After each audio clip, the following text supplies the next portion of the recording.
week, and of course I'll be your host, Brian Aseli. It's the second part of the show, and I want to make sure that you get to understand what we're discussing. Today we're talking about teenage pregnancy.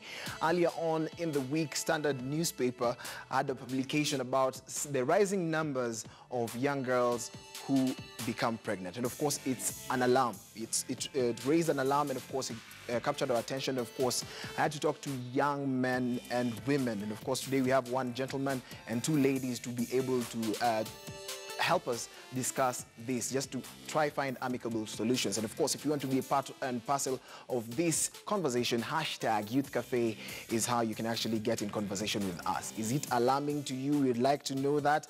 And of course, do you know of any person who needs help? You never know. Help is on the way. Right now, my panel is a gentleman by the name Comba Nelson. He's a human rights activist. And then there's Daisy, and next there is Sofina, right? Yes. Yeah. Karibu. I want a brief introduction of what you actually do so that people get to know the details in what you advocate for. Yes. Thank you so much, Katie News, for this opportunity. Most people see me on the Facebook, see me on other channels, but they don't know what exactly I do. And so Comba is a youth activist. I'm very keen on seeing the youth development agenda.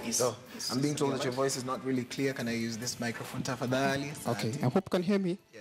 I've been saying that I'm very keen to seeing the youth agenda is realized through development.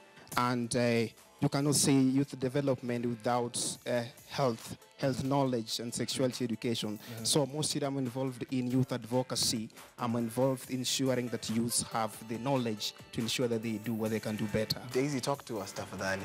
Thank you, Brian. My name is Daisy Kosgei, and I am the founder of a foundation that says no to teenage pregnancies. It's called Dear Little Sister Foundation. I'm also the author of a book that talks about the challenges of a teenage mother, and it's called Dear Little Sister Book. And I am actually against girls getting pregnant at their teenage years, and that is what I'm striving to fight. Sofina, talk to us, tafadhali. No, Thank you have a mic, it's okay. Okay. Thank you very much. Thank you very much, Brian, for this opportunity. My name is Sofina Merino. I'm the Programs Officer, School Programs at the Emerging Leaders Foundation. Yes. The statistics came out. We saw. It was on the front page of the Standard. Yes, we did. What emotion did you have when you actually saw that? I didn't get surprised because... Just the mic, please. I'm saying I did not get surprised because what is happening in our country is real.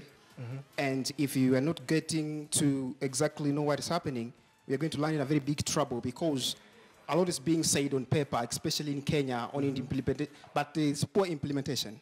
So I was not get shocked when I see these teenage pregnancy. And you see the way Kenyans are, they will wait until something's on media, so when they will talk. And that's where the real problem is. So you work with the young people. Yes. Did you see this coming? Of course. And it's still coming because... And of course you're an advocate. What did you do to make sure that these numbers did not rise to what they are? I know there's not much you can be able to do, but then as an organization or as an individual who's really involved in this? I do a lot of programs to encourage young people to understand themselves, to become aware of themselves. It's called becoming self-aware of yourself as an individual, so that you can make an informed decision. But the problem that we face, even as activists, even as advocates of the young people, it is because young people don't want to listen. They don't want to listen for real facts. They want to go and search them on Facebook. They want to go and search them on Twitter. They want to hear them from other people. The main thing is the listening aspect is a problem. Daisy, what's the problem? What's the cause of all this? I think, Brian, first of all, the numbers that you were given, that there are like 20 girls that gave birth during KCPE, are not actually a true reflection of what is happening out there. The truth is, the numbers are so high. The only issue with the ones that gave birth during exam is because of the media presence in the examination rooms. But the truth is, the numbers are so high. There are so many girls out there who are teenagers, who are giving birth day in, day out. And the problem is, number one, parents assume that it's the responsibility of teachers to speak to their girls, to their children about sexual issues. Number two, the culprits go unpunished. Culprits in this case is, who are you talking about when you say countries? The men responsible for teenage pregnancies. Okay. Brian, for every girl that becomes pregnant, there's a man responsible. And my question is, how many men are behind bars? Maybe the case in Kenya is different. In Tanzania, actually, there was a rise in case of teenage pregnancies. And of course, their president had something to say about that. It was early last year. And of course, Magufuli was so harsh. This is what he said should happen. Take a look. Ukishaza waranti ya kwenda shule za sekondari au msingi ni marufuku.